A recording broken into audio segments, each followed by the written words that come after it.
चलेगा बच्चों, एक बार फिर से हम लोग उत्तराखंड फैक्ट सीरीज शुरू करते हैं। उम्मीद करता हूँ कि मेरी ये मेहनत आपके काम आए और आप लोग आगे बढ़ें, और आपका एक आध नंबर से इधर उधर होता है तो मेरी पूरी कोशिश है कि ये जो फैक्ट सीरीज़ है कहीं ना कहीं आपको आपकी मंजिल तक पहुंचा दे, है ना। तो इसी को सोचते हुए मैं मेहनत कर रहा हूँ। आपको भी पता है, आपको खुद ही लग जाएगा लेक्चर के लास्ट में बताना कि कितनी मेहनत की है, ठीक है। देखिएगा, उत्तराखंड फैक्ट सीरीज का पहला इजी क्वेश्चन है लेकिन फिर भी मतलब इंपॉर्टेंट होता है। उत्तराखंड का पहला उल्लेख कहाँ पूछता है, ठीक है। उत्तराखंड का पहला उल्लेख कहाँ मिलता है हमें, आया समझ में। देखिएगा बच्चों, उत्तराखंड का जो पहला उल्लेख है वो ऋग्वेद में मिलता है, ठीक है। ये क्वेश्चन आ भी चुका है, हालांकि इजी भी है फिर भी मतलब थोड़ा डिफिकल्ट भी लगता है, ठीक है। उत्तराखंड का पहला उल्लेख आपका ऋग्वेद में मिलता है। दूसरा क्वेश्चन है कि गेरुआ रंग की संस्कृति सभ्यता, किस शहर को गेरुआ रंग की संस्कृति सभ्यता एक बार फिर से बता रहा हूं, किस शहर को, यहां से पूरा हम देते हैं, किस शहर को गेरुआ रंग की संस्कृति सभ्यता वाला शहर कहा जाता है। तो ऑब्वियसली ऐसी स्थिति में आप हरिद्वार बेहिचक आंसर मार के आइएगा। जो हरिद्वार है इसे गेरुआ रंग की संस्कृति की सभ्यता वाला शहर भी बोला जाता है। काफी इंपोर्टेंट है, ठीक है, याद रखिएगा। एक बुक है गढ़वाल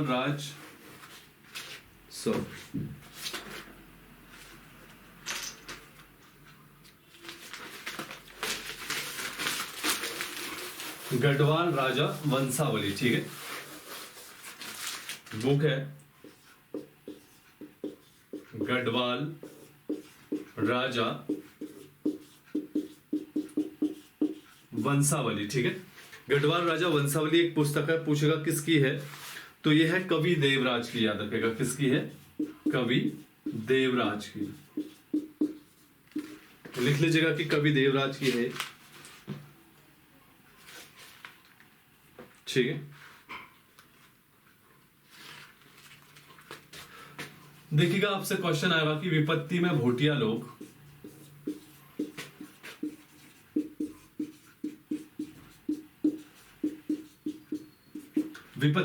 लोग किस देवता की पूजा करते हैं।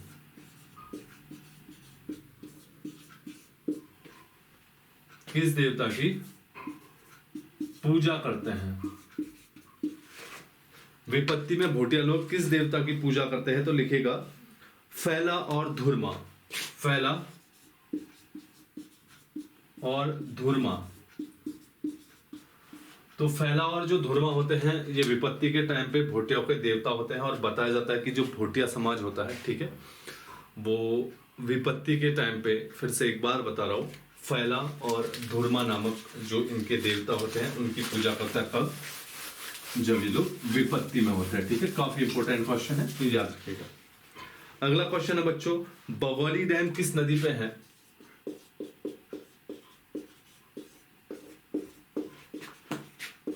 तो लिखेगा पिंडर नदी पे, ठीक है। बगोली डैम जो है वो पिंडर नदी पे है। काफी इंपोर्टेंट क्वेश्चन है, लिखेगा। देखिएगा, कौन सी प्राचीन जनजाति, ठीक है, कौन सी प्राचीन जनजाति, काफी इंपोर्टेंट क्वेश्चन है, जनजाति गोफन, आई थिंक गोफन ही था, हाँ, गोफन नामक रक्षा उपकरण का प्रयोग करती थी, ठीक है। ये क्वेश्चन बहुत इंपॉर्टेंट है, याद रखेगा। कौन सी ऐतिहासिक प्राचीन जनजाति जो उत्तराखंड में है वो गोफन नामक रक्षा उपकरण का प्रयोग करती थी। तो लिखेगा किरात जो थे वो गोफन नामक क्या करते थे, बताइएगा, रक्षा उपकरण का प्रयोग करते थे। और बगोली डैम आपका पिंडर नदी पे है, याद रखिएगा, काफी इंपॉर्टेंट है ना।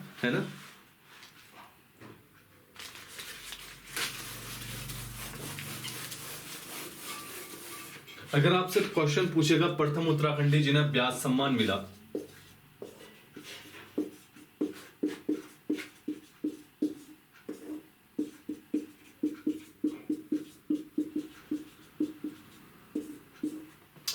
प्रथम उत्तराखंडी जिन्हें व्यास सम्मान मिला तो लिखेगा रमेश चंद्र शाह। रमेश चंद्र शाह।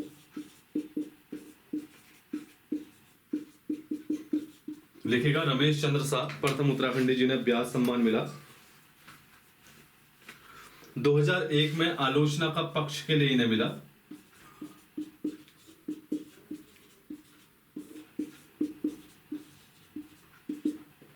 ठीक है, 2001 में इन्हें आलोचना के पक्ष के लिए मिला। और लिखेगा 2018 में अभी हाल ही में दूसरा जो व्यास सम्मान मिला है वो लीलाधर जगोड़ी को मिला है। लिखेगा 2000 में लीलाधर जगोड़ी को उत्तराखंड से मिला है, लिख लीजिएगा। ठीक है, 2018 में। तो पहले उत्तराखंडी थे जिन्हें व्यास सम्मान मिला, रमेश चंद्र शाह 2001 में। और पुस्तक का नाम पूछेगा तो आलोचना का पक्ष, बहुत इंपॉर्टेंट है, लिख लीजिएगा। 2015 में इन्हें ही रमेश चंद्र शाह को 2015 में साहित्य अकादमी पुरस्कार मिला है। लिखेगा साहित्य अकादमी पुरस्कार। 2015 में इन्हें साहित्य अकादमी पुरस्कार। 2001 में पहले उत्तराखंडी जिन्हें व्यास सम्मान मिला। और किस बुक के लिए? आलोचना का पक्ष। अभी हाल में ही 2018 में लीलाधर जगोड़ी को भी व्यास सम्मान मिला है, लिख लीजिएगा। ठीक है, बहुत ही इंपॉर्टेंट है। ठीक है, और इन्हें लीलाधर जगोड़ी को जो व्यास सम्मान मिला, जितने लोग उतना प्रेम। लिखेगा जितने लोग उतना प्रेम। जितने लोग उतना प्रेम के लिए इन्हें 2018 में लीलाधर जगोड़ी को व्यास सम्मान मिला था, लिख लीजिएगा। काफी इंपॉर्टेंट है। ठीक है, समझ में आना, सारा इंपॉर्टेंट डाटा है। प्रथम उत्तराखंडी जो विधानसभा में एग्लो इंडियन, प्रथम विधानसभा में उत्तराखंड यूके विधानसभा में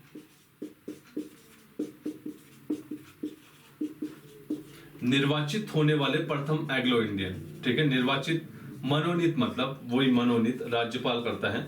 मनोनीत होने वाले प्रथम एग्लो इंडियन।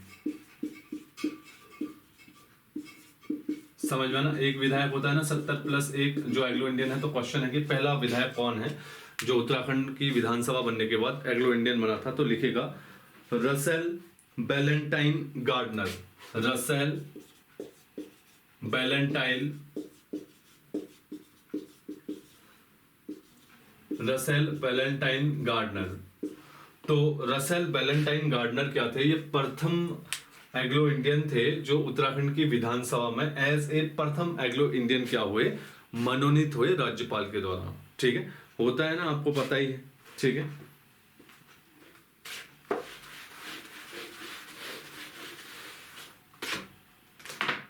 चलेगा, इसको हाथी में ले लेते जो कंटेंट बना रखा है। गढ़वाल वन विभाग की स्थापना आपसे पूछेगा। गढ़वाल वन विभाग की स्थापना कब हुई? तो बोले पूछेगा 1869। लिखेगा 1869 में गढ़वाल वन विभाग की स्थापना हुई। और इस टाइम पे यहाँ का जो मुख्य था वो पियर्सन को नियुक्त किया गया था। लिखेगा पियर्सन। 1869 में गढ़वाल वन विभाग। और इसी पियर्सन ने गढ़वाल के वनों को 4 भागों में बांटा। जब गढ़वाल वन विभाग की स्थापना हुई, कब? 1869 में। पहला वन था, लिखेगा चंडी वन। चंडी वन, चंडी के वन जो 4 भागों में बांटा।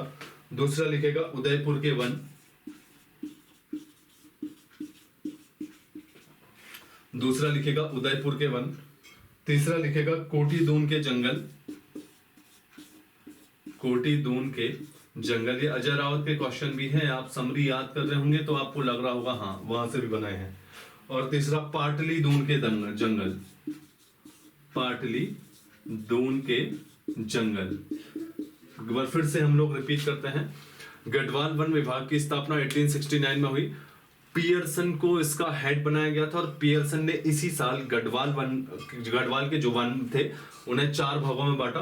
पहला चंडी के वन, दूसरा उदयपुर के वन, तीसरा कोटी दून के जंगल और देन फाइनल पाटली दून के जंगल। तो क्वेश्चन आएगा कि गढ़वाल वन विभाग की स्थापना कब हुई? 1869। और जब गढ़वाल वन विभाग की स्थापना हुई तो पियर्सन ने गढ़वाल के जंगलों या वनों को कितने भागों में बांटा? 4। अगर नाम पूछ दे निम्नलिखित में से कौन नहीं है तो एज इट इज आपको याद होना चाहिए। मैं तो पूछूंगा भाई, ऐसे ही पूछूंगा, याद रखिएगा। अजय रावत की बढ़िया से समरी याद कर लेंगे। ठीक है, अगला दिखेगा 1940 में। लिखेगा देवप्रयाग में। लाइब्रेरी, ठीक है, देव प्रयाग में लाइब्रेरी हो गई। आपकी सरस्वती विद्यालय, सरस्वती विद्यालय, और हिमालय विद्यापीठ, हिमालय विद्यापीठ की स्थापना हुई है, ठीक है। 1940 में देवप्रयाग में बहुत इंपॉर्टेंट है, लाइब्रेरी की स्थापना हुई, दूसरा सरस्वती विद्यालय की स्थापना हुई, और तीसरा क्या, हिमालय विद्यापीठ की स्थापना हुई, ठीक है। कहां पे, देवप्रयाग में 1940 में। सारा ही डाटा आपका इंपॉर्टेंट है, पूछा जा सकता है, याद रखिएगा, ठीक है।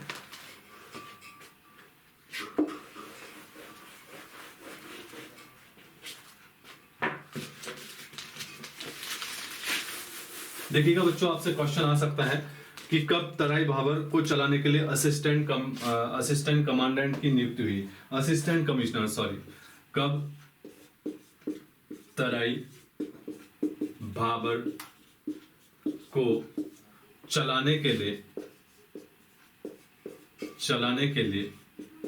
असिस्टेंट कमिश्नर की नियुक्ति हुई, असिस्टेंट कमिश्नर की नियुक्ति हुई, ठीक है। क्वेश्चन पूछा जा सकता है तो लिखेगा 1895, तराई भाबर को चलाने के लिए असिस्टेंट कमिश्नर का जो पद सृजन किया गया यहां पे 1895, ठीक है। अगला क्वेश्चन है कब अल्मोड़ा भाबर को नैनीताल जिले के तराई भाबर में मिलाया गया, नैनीताल जिले के तराई भाबर में मिलाया गया, तराई भाबर में मिलाया गया, तो लिखेगा 1910 में। बहुत इंपॉर्टेंट क्वेश्चन है, याद रखेगा। पहला क्वेश्चन है कब तराई भाबर को चलाने के लिए असिस्टेंट कमिश्नर की नियुक्ति हुई, 1895। दूसरा क्वेश्चन है कब अल्मोड़ा भाबर को नैनीताल जिले के तराई भाबर में शामिल किया गया, तो 1910, ठीक है, लिख लीजिएगा, काफी इंपॉर्टेंट क्वेश्चन है, ठीक है। तो 1910 में ये किया गया, याद रखिएगा, ठीक है। कब समस्त काशीपुर को तराई जिले में शामिल किया गया, ठीक है, कब समस्त काशीपुर को तराई जिले में शामिल किया, तराई जिले में शामिल किया, तराई जिले में या तराई में शामिल किया, ठीक है, लिखेगा 1870 में, 1870 में ऐसा किया गया। अगला क्वेश्चन है कुमाऊं भाबर, ठीक है, इंपॉर्टेंट है, कुमाऊं भाबर खेतिहार न्यास निधि, खेतिहार न्यास निधि,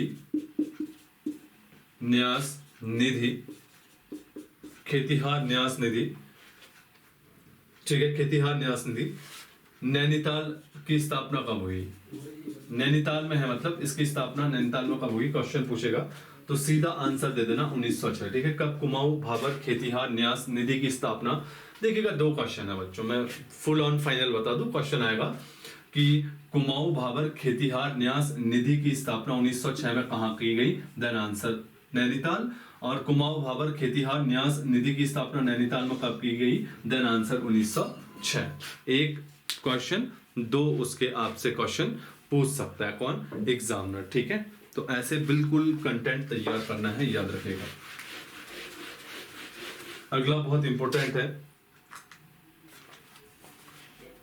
देखिएगा, क्वेश्चन है कब रैमजे को, ये भी इंपॉर्टेंट है, याद रखिएगा, खाल निकाल रखी है मैंने, कब रैमजे को कमिश्नर के अलावा,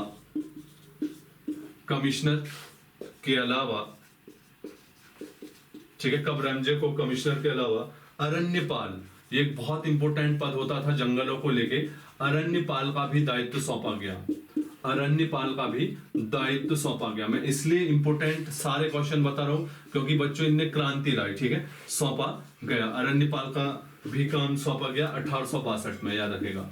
ये अरण्यपाल का जो पद था, इसके तहत जो जंगल में जो नियुक्ति होती थी, जो भी कर्मचारियों की, सभी की, उनकी सैलरी, मानदेय का, तो उसके तहत जो अरण्यपाल का पद होता था वो उनको डिसाइड कर देता था।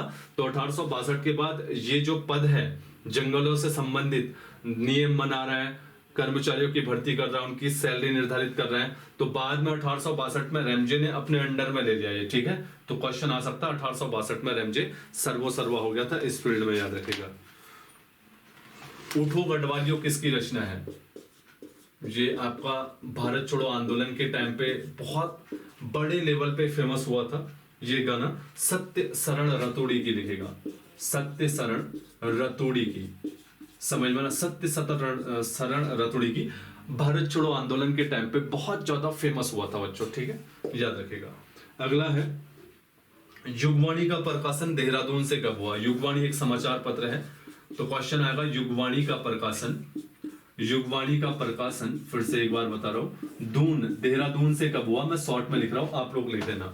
युगवाणी का प्रकाशन देहरादून से कब हुआ? तो लिखेगा 15 अगस्त 1947, 15 अगस्त 1947, ठीक है, तो याद रखिएगा 15 अगस्त 1947। और उठो गढ़वालियो आपसे पूछेगा कि सत्य शरण की रतुड़ी जो थी, इनकी कविता किस आंदोलन के दौरान ये सबसे ज्यादा चर्चित हुई? तो भारत छोड़ो आंदोलन के दौरान, ठीक है, सबसे ज्यादा फेमस हुआ था ये। और युगवाणी का प्रकाशन 15 अगस्त 1947 कहां से? आपका सीधा का सीधा देहरादून चले जाना, ठीक है, यहां वहां जाने की जरूरत नहीं है, देहरादून चले जाना। जाना तो चाहते हो तुम लोग, है ना, देहरादून, देहरादून ही जाना चाहता है भाई हर कोई, उत्तराखंडी है ना, देहरादून रहेंगे, देहरादून में घर होगा। देखिएगा अगला क्वेश्चन आएगा, कुमाऊं शिल्पकार सभा की स्थापना कब हुई? कुमाऊं शिल्पकार सभा की स्थापना कब हुई? कुमाऊं शिल्पकार सभा की स्थापना कब हुई? स्थापना कब हुई?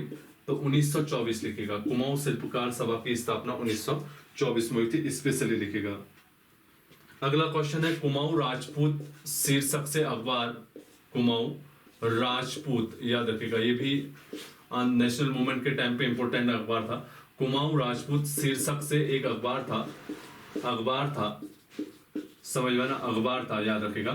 फिर से एक बार बता रहा हूं, कुमाऊं राजपूत शीर्षक से एक अखबार था, उसका प्रकाशन अल्मोड़ा में कब हुआ?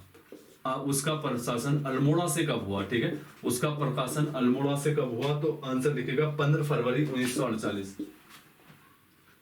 15 फरवरी 1948 को, ठीक है, 15 फरवरी 1948 को कुमाऊं राजपूत शीर्षक से अखबार का प्रकाशन अल्मोड़ा से हुआ। और कुमाऊं शिल्पकार सभा का स्थापना 1924 में ही लिखेगा। एटकिंसन के अनुसार चंद शासनकाल में जमीन का मालिक कौन था? ठीक है, एटकिंसन के अनुसार, सिर्फ एटकिंसन के अनुसार चंद राजवंश में जमीन का मालिक कौन था? ये एटकिंसन के अनुसार, ठीक है, ओनली एटकिंसन के अनुसार पूछेगा तो थातवान लिखेगा। एटकिंसन के अनुसार जो थातवान थे वो चंद राजवंश में जमीन के मालिक हुआ करते थे, इनको ऐसा लगता है, ठीक है।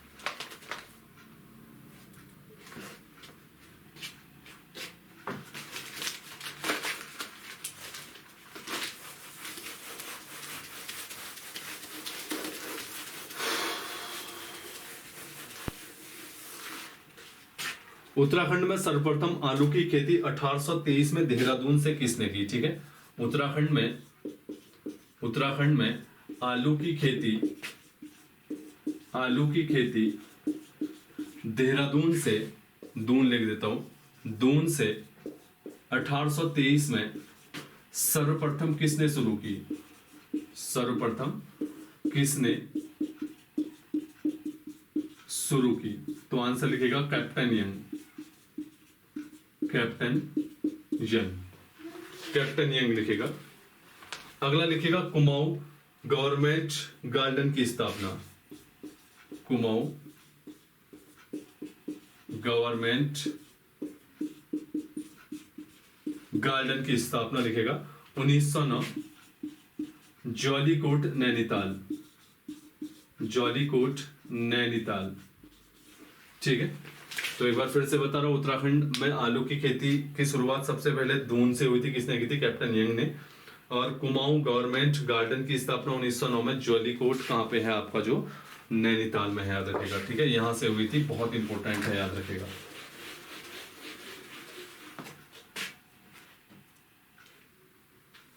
क्वेश्चन आएगा 1843 में किसने पौड़ी व, याद रखेगा, पौड़ी व गडोलिया में चाय बागान की स्थापना की, पौड़ी व गडोलिया में चाय बागान की स्थापना की, चाय बागान की स्थापना की। बहुत इंपॉर्टेंट क्वेश्चन है, याद रखेगा।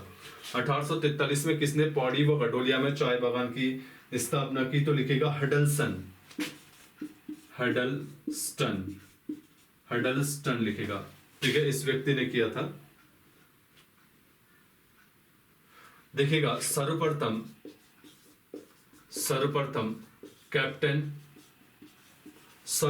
कैप्टन जॉन्स ने कुमाऊं के तराई क्षेत्र में, क्वेश्चन देखिएगा, कुमाऊं के तराई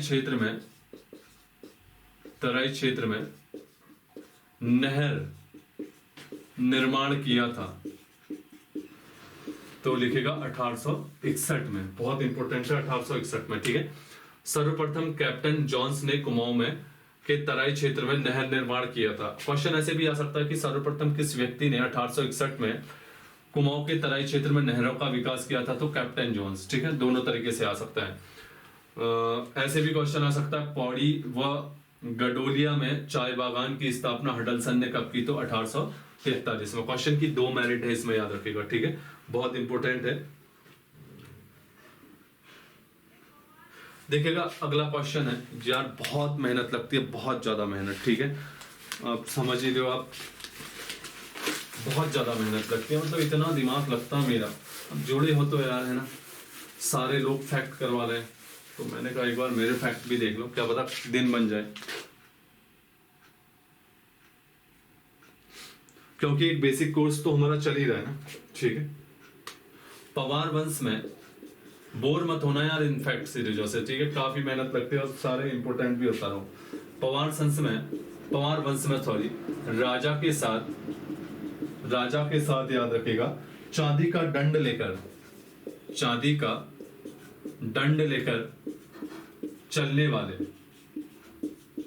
चलने वाले क्या कहलाते थे? ठीक है, इनको बोला जाता था चौबदार, लिखेगा चौबदार बोला जाता था, ठीक है। पवार वंश में राजा के साथ चांदी का दंड लेकर चलने वाले लोगों को चौबदार बोला जाता था। इंपॉर्टेंट है, लिख लीजिएगा नोट डाउन करके, ठीक है। क्वेश्चन है कि उत्तराखंड के, इससे पहले करते हैं, किसने गढ़वाली सेना में छोटी तोपों का सर्वप्रथम उल्लेख कर रखा है? किसने गढ़वाली सेना में सबसे पहले, याद रखेगा, किसने गढ़वाली सेना में सबसे पहले छोटी तोपों का उल्लेख किया है? छोटी तोपों का उल्लेख किया है, बहुत इंपॉर्टेंट है, याद रखेगा, किस व्यक्ति ने गढ़वाली सेना में सबसे पहले छोटी तोपों का उल्लेख कर रखा है? तो आंसर लिखेगा पादरी एजोवेदो,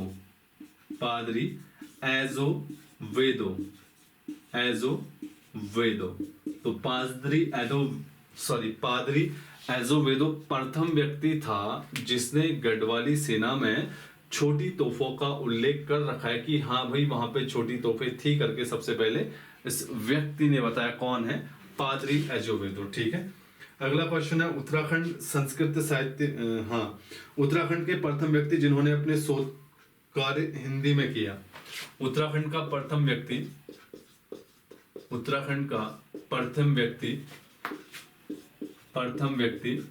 जिन्होंने अपना शोध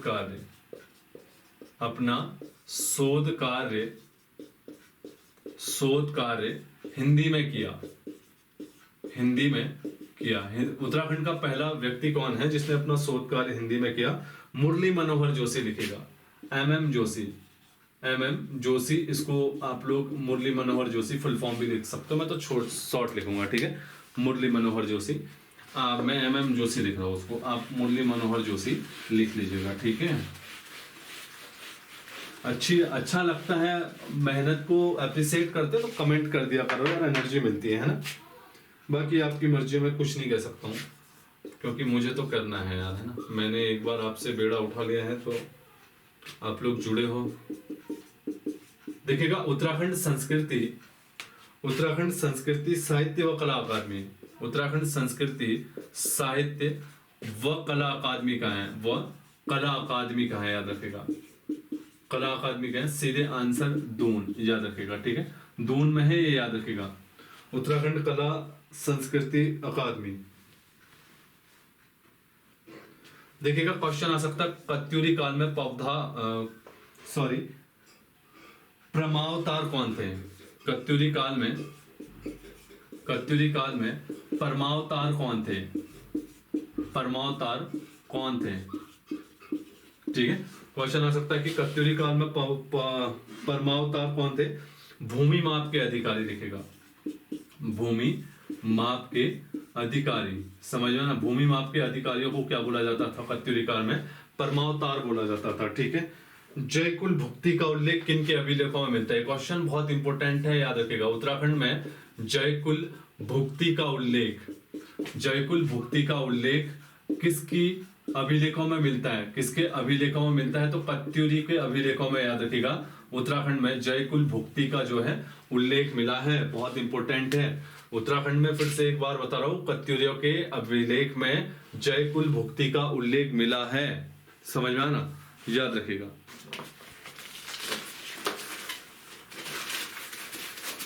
कई लोग देख भी रहे होंगे, सर आप तो सामने देख ही नहीं रहे, सीधे बोर्ड में ही देख रहे। पहले पढ़ा लेते हैं, पूरा क्लियर कर लेते हैं, याद रखिएगा। क्वेश्चन आएगा, देहरादून में चूना खानों को क्या बोला जाता था? शॉर्ट में लिख दूं, दून में चूना खानों को क्या बोला जाता है?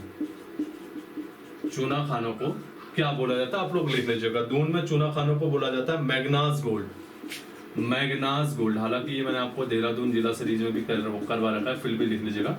तो देहरादून में चूना खानों को मैग्नास गोल्ड कहा जाता है, ठीक है। उत्तराखंड में प्रथम चूना खान कहाँ मिली? उत्तराखंड में प्रथम चूना खान, ठीक है, उत्तराखंड में प्रथम चूना खान कहाँ मिली? चूना खान बता रखा है, भट्टा जो गांव है मसूरी में, ठीक है, जहां से पहला संयंत्र लगाया गया था उत्तराखंड का, भट्टा में लिखेगा, मसूरी 1937 में, बहुत इंपॉर्टेंट है, भट्टा मसूरी 1937 में। तो उत्तराखंड में प्रथम चूना की खान जो मिली थी भट्टा में मिली थी, कब? 1937 में, याद रखेगा। मसूरी में हिमालय कलब, ये भी बता चुका हूं, फिर भी लिख लो, मसूरी में हिमालय क्लब की स्थापना लिखेगा 1841 में, मसूरी में हिमालय क्लब की स्थापना 1841 में, ठीक है। कुमाऊं भाषा का प्रथम तिथि युक्त, समझ में ना, कुमाऊं भाषा का प्रथम तिथि युक्त अभिलेख या ताम्रपत्र कौन सा है? ठीक है, अभिलेख कौन सा है? कुमाऊं भाषा का प्रथम तिथि युक्त, कुमाऊं भाषा का प्रथम तिथि युक्त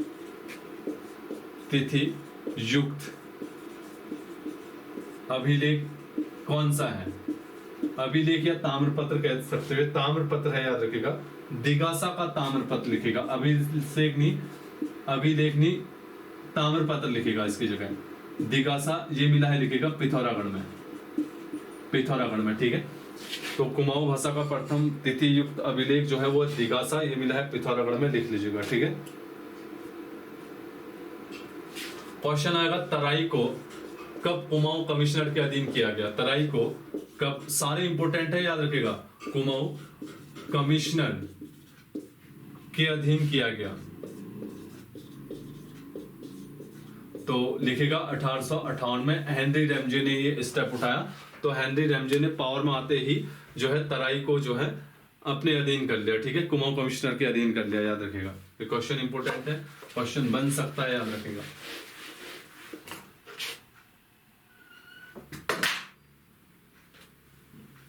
देखिएगा क्वेश्चन है, मसूरी में किस महिला के नेतृत्व में, मसूरी में किस महिला के नेतृत्व में यानी कि लीडरशिप में, याद रखिएगा, अंबर चरखा केंद्र की शुरुआत हुई।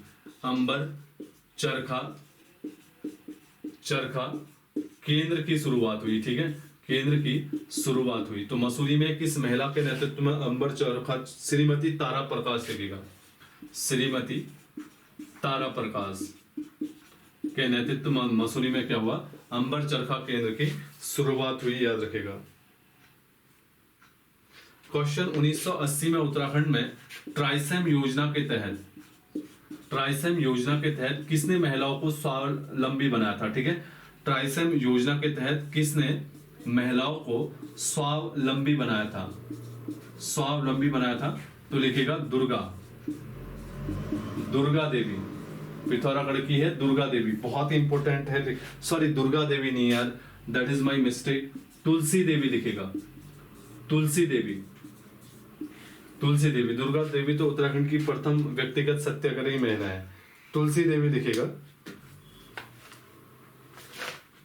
तुलसी देवी। ठीक है, 1980 में इन्होंने ट्राइसम योजना के तहत क्या किया था, जो महिलाएं थी उनको मदद की थी। ठीक है, तुलसी देवी ने। और आंसर लिखेगा, इन्होंने महिलाओं को नारा दिया था, ठीक है, रो नहीं आगे बढ़ो। इन्होंने ही कहा था महिलाओं को इसी योजना के तहत, आप रो नहीं, मेरे साथ बढ़ो, आगे बढ़ो। तो ठीक है, कैसा लगा कमेंट भी कर देना, है ना। बाकी मैंने आपसे कह रखा है, जितना मेरे कहने हो सकेगा, जितना रिसर्च एंड कंटेंट मुझे मिलेगा, मैं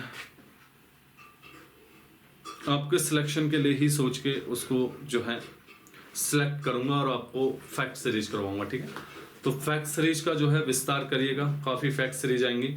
उम्मीद करता हूँ कि मेरी फैक्ट सीरीज आपको प्रभावशाली लग रही होंगी और आपको लग रहा होगा कि ईरान तुरान का तो बिल्कुल है ही नहीं, सारा जो खगाल के दिया है वो सारा इंपॉर्टेंट दिया है। ईरान तुरान का मैं करता भी नहीं यार, ये मंदिर, ये नाले, ये झील, ये ईरान तुरान का है। एक डेस्टिनेशन में चलना है मैंने अपनी फैक्ट सीरीज में, और उस डेस्टिनेशन में क्या होना चाहिए, ऐसे क्वेश्चन होना चाहिए जो आपके दिन बना दे, क्योंकि ईरान तुरान का कोई पता नहीं है, वो कहीं से भी आ सकते हैं ना, वो ईरान तुरानी है। तो कल जैसा कि मैंने आपको बताया था कि आप लोग पढ़िएगा, मेहनत करिएगा, है ना। और बाकी आपका फॉरेस्ट गार्ड संबंधित, ये फॉरेस्ट गार्ड स्पेशल भी है, फॉरेस्ट गार्ड वालों समझ जाना, ये फैक्ट सीरीज आपका दिन भी बना सकती है और लाइफ की लाइफ बना सकती है। अभी आने दो, एग्जाम डेट आने दो, एग्जाम डेट आने से पहले आपका हिंदी का भी अच्छा करवा दूंगा। ठीक है, काफ़ी अच्छा, मतलब एक अच्छे लेवल पे करवा दूंगा। अगर आपको कॉन्फिडेंस आ रहा है मेरी क्लास पढ़ के, अच्छा लग रहा है, मज़ा आ रहा है और लग रहा है कि यार हाँ कुछ मिल रहा है, तो प्लीज़ यार नीचे ना कमेंट जरूर लिख देना कि यस सर, मतलब कंटिन्यू करिएगा इन चीज़ों को। ठीक है, क्योंकि मुझे मेहनत तो लगती है, आपको बताएं काफ़ी मेहनत लगती है करने में। और आपका जब बंदी रक्षक का पेपर है, आप मेरे से जुड़े हो, तो आप तो बेहिचक व्हाट्सअप में मैसेज कर लीजिएगा, तो मैं वो कर लूँगा। जैसे ही पेपर आएगा बंदी रक्षक का, उससे पहले 100-150 क्वेश्चन बहुत इंपॉर्टेंट अजय रावत के बना दूंगा, जो मैंने आपसे कह रखा। अगर पेपर और लेट हुआ तो मैं हिंदी की हरदेव भारी और डॉक्टर BR पनेरू की बुक से भी 100 क्वेश्चन बनाऊंगा, बहुत इंपॉर्टेंट। तो हिंदी और उत्तराखंड का ग्राफ अच्छा होगा तो GS आप पढ़ते रहिएगा, GS का मैं बाद में करवाऊंगा। ठीक है, तो आप लोग पढ़ते रहिएगा, है ना। और क्या बोल सकता हूँ मैं, बताऊँ, इतना ही तो बोल सकता हूँ कि पढ़ते रहो, है ना यार। आप मेरी बात मानते हो, मुझे फॉलो करते हो और मानते हो कि यार कहीं ना कहीं अपने गुरु को आदर्श मानते हो, तो आप लोग जो है मेहनत करें। ना सही मुझे कोई मतलब नहीं है, आप ना करो तारीफ, आप कुछ नहीं करो, लेकिन जो मैं कंटेंट दे रहा हूँ उससे आपका सिलेक्शन हो जाता है, तो मेरे लिए उससे बड़ी चीज़ कोई नहीं है।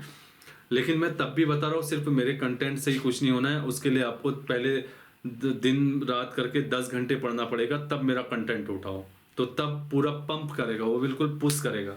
तो मेरा कंटेंट जो है ना बिल्कुल हायर लेवल का है, याद रखेगा, जो भी मैं फैक्ट सीरीज दे रहा हूँ, और बहुत इंपॉर्टेंट दे रहा हूँ, बहुत छांट छांट के बना रहा हूँ, और बिल्कुल जो बोलते हैं ना फूक फूक के कदम लग रहा है, उस टाइप का कर रहा हूँ। तो उम्मीद करता हूँ कि आप लोगों को पसंद आ रही होगी, आप लोग एंजॉय कर रहे होंगे, और घर में रहिए, सुरक्षित रहिए। बंदी रक्षक की तैयारी में दिन रात एक होकर जुट जाइएगा, पोस्टें भी ज़्यादा हैं, और उम्मीद करता हूँ कि आप लोगों का सिलेक्शन जरूर होगा। तो इस बीच में जो भी परेशानी होती है, जो भी प्रॉब्लम होती है, बिल्कुल व्हाट्सअप में से कर सकते हो, है ना। तो चलेगा, सभी लोगों को शुभ रात्रि। उम्मीद करता हूँ, आशा करता हूँ कि आप लोग बात सुनेंगे और आगे बढ़ेंगे। ठीक है, चलेगा, चलो बच्चों, शुभ रात्रि, है ना सभी लोगों को।